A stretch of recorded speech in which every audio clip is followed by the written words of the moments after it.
Magandang araw po, welcome po sa aking channel, Log9 TV. Patalasasan po, meron po ba kayong mga properties na napapabayaan or non-performing assets? Plan nyo yung ibenta, pero wala kayong oras sa pagbibenta nito. Kung ito'y pagkakatiwala nyo po sa amin, tawag lang po kayo sa aking numero. Usap po tayo, gawan ko po ng video for free. Yes, libre po, wala po kayong babayaran. Tutulungan pa namin kayong mabenta ang inyong property. Kami na po bahala sa marketing, sa boosting or paid ads. Even sa tripping, hindi na po kayo mapapagod sa pag-entertain ng mga buyers. Kami na po bahala sa lahat. Tawag lang po kayo. Nandito po tayo ngayon sa BF Resort Village, Las Piñas, kung saan meron po tayong bagong video presentation, isang residential property na bungalow house. May lot area po ito na 304 square meters at may floor area na 180 square meters more or less. Ito po ay titulado, kaya wala po kayong maging problema sa documentation o sa transfer ng. Nandito na po tayo sa receiving area at matatanaw natin yung main door at yung access gate papunta sa setback ng bahay. Ito pong main door ay combination ng glass and wood. Ito po yung living area o salas. Meron pong split type aircon, then customized glass window. Dito naman po ay meron pong pantry. Meron din po itong wooden door, then naka-tile flooring. Dito naman po ay may bar, then may pin lamps, at ito naman po yung dining area. Malaki naman po ang espasyo nito. Meron pong ceiling fan, meron pong wooden shelves, drawers, at cabinets. Bago po natin i-check yung formal kitchen, dito po muna tayo sa may mga kwarto. Ito po yung hallway. Medyo malapad naman po siya. Bago po dumating dito sa first bedroom, meron pong built-in cabinet. Ito po yung first bedroom. Sa spasyo, sakto lang. Hindi naman ganun kaliit at hindi naman ganun kalaki. Naka-tile flooring, meron pong glass window. Maayos naman ang structure. Siguro po, ang gagawin nyo dito ay retouch ng pintura. Meron din po itong from floor to ceiling na wardrobe at drawer. Okay, labas po tayo para check natin yung ibang kwarto. Paglabas po dito sa first bedroom, ito naman po yung second bedroom. So, ganun din po. Sa spasyo, malaki din siya. May split type aircon, may dalawang glass window. Meron din pong wardrobe and drawer. Sa structure, maayos po. Pintura lang din po ang gagawin dito. So, ito po yung pangalawang kwarto. Then, dito po sa gitna ng first and second bedroom ay meron pong common toilet and bath. Maayos naman po ang toilet fixtures nito. Ito po ay naka-tile bathroom wall, may bathroom window, hot and cold shower. At malaki naman po ang espasyo nito. Okay, labas po tayo. Yan po yung first and second bedroom at ito naman po yung master's bedroom. Naka-solid wood door, meron pong glass window, may split type aircon. Hindi ko lang po sigurado kung gumagana yan. Meron din pong wardrobe and drawer, may dresser. Then dito po ay malaki pa ang espasyo. Hanggang dito po meron pong wardrobe. Dito naman po sa structure maayos pa. Siguro kung may papagawa kayo dito ay retouch na rin po ng pintura. Mas maaliwalas po kung puti na lang lahat. So ito po yung master's bedroom. At meron din po itong sariling toilet and bath. Dito po sa toilet and bath ay maayos din ang toilet fixtures, naka-tile bathroom wall, may bathroom window, hot and cold shower, may water closet with bidet, then bathroom sink. Kung hindi naman po ganun kaselan, pwede pa naman po itong tile bathroom wall. So ito po yung toilet and bath dito sa master's bedroom. Labas po tayo. Ito po ulit yung hallway. Then matatanaw natin yung dalawang kwarto at yung common toilet and bath na kung saan na-present ko na yan kanina. So ito po yung hallway, then yung main door, at ito po yung dining area. Meron pong display cabinet at drawers. Dito naman po ay may maliit na kwarto. Naka-tile flooring, may malaking sliding glass window with security grill. Okay pa naman ang ceiling, sa pintura medyo kupas na. Pwede po itong gawing office o study room o di kaya ay maid's room. So, lipat na po tayo dito sa kitchen. Malaki naman po ang espasyo nito. Naka-tile flooring, naka-tile kitchen wall, may kitchen countertop, range hood, kitchen cabinet, at storage ng kitchen utensils. Meron din po double stainless sink with faucet.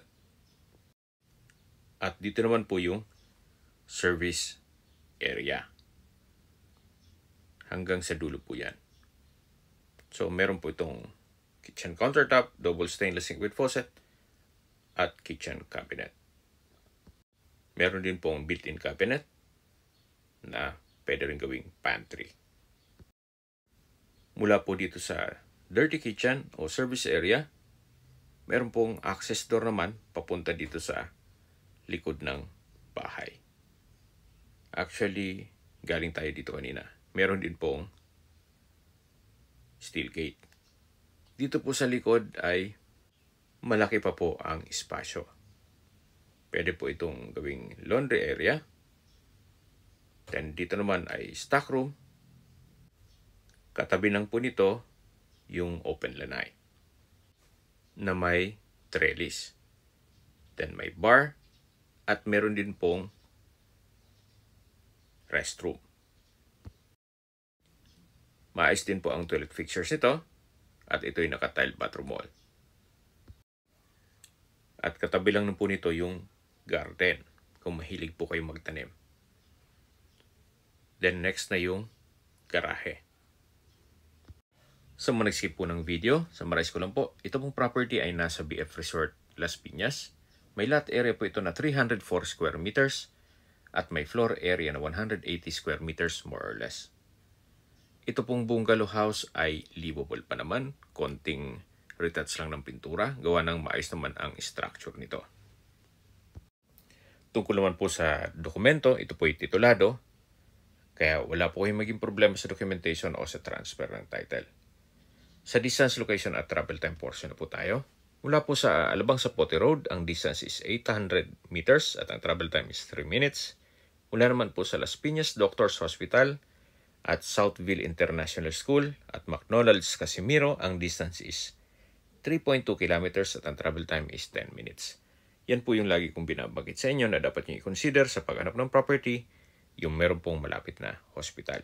Hindi ko naman po sinasabing sakitin kayo, yan naman po ay for emergency purpose lang naman.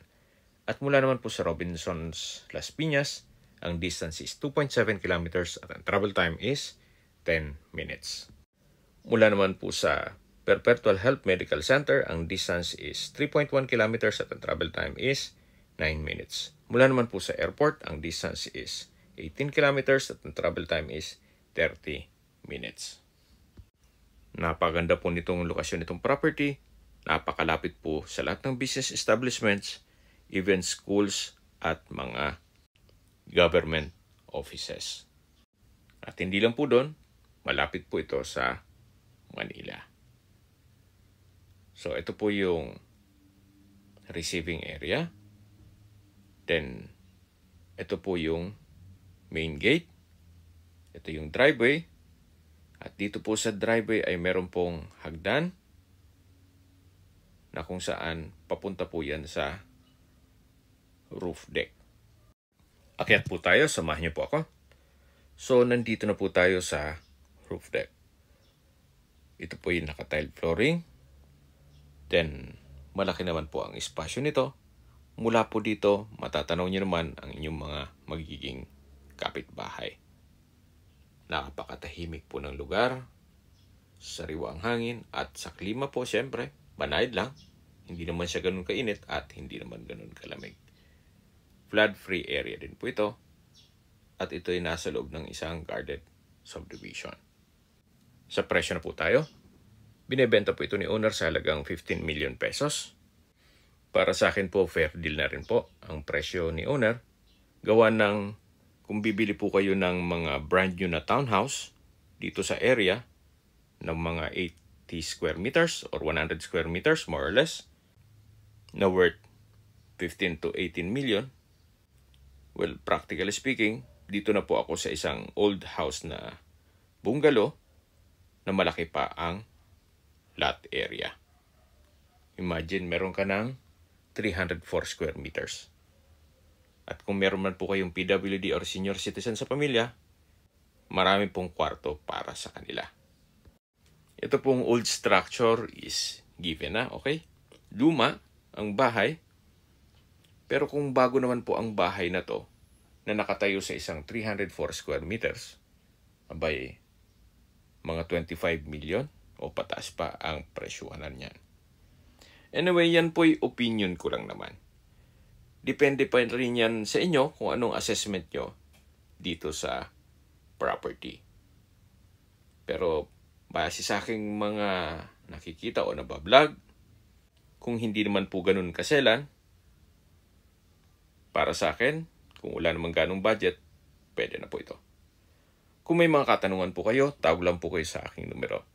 At sa mga kababayan naman natin nasa ibang bansa, meron po akong Telegram, meron din pong Imo, Skype, Viber at WhatsApp. Same number lang po, 0917-316-3399. Sa mga nagtatanong naman po ng aming Facebook, meron po aming Facebook page na Nov9 TV at Facebook Reels video. Meron din pong TikTok at Instagram. May ibang YouTube channel po kami na The Nov9 TV channel at Nov9 TV Listings. Sana po naibigyan nyo ang aming video presentation. Paki-like and subscribe na lang po sa aking channel para ma-update din po kayo sa aking future listings. Kung sakali po hanap nyo yung mas malaking sukat na lupa, meron din po kami ibang listings na pwede nyong pagpilian. Huwag po kayong mag-atubiling tumawag sa amin, then let us know your budget para malaman namin kung anong property pwede namin i-alok sa inyo. Sa lahat pong viewers, subscriber at nagtiwala po sa amin, salamat po sa suporta. Ingat po kayo lagi at yung pamilya. Maraming salamat po.